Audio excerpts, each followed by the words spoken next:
2020 Kia Rio with the crank no start condition, and found that it has good fuel, no spark. Found the 20 amp fuse was blown for the ignition coil.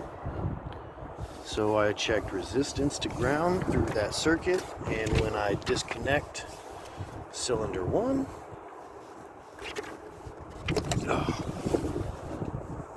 it goes from 3 ohms to 4,000 ohms. And I already checked the other coils and they're not shorted out.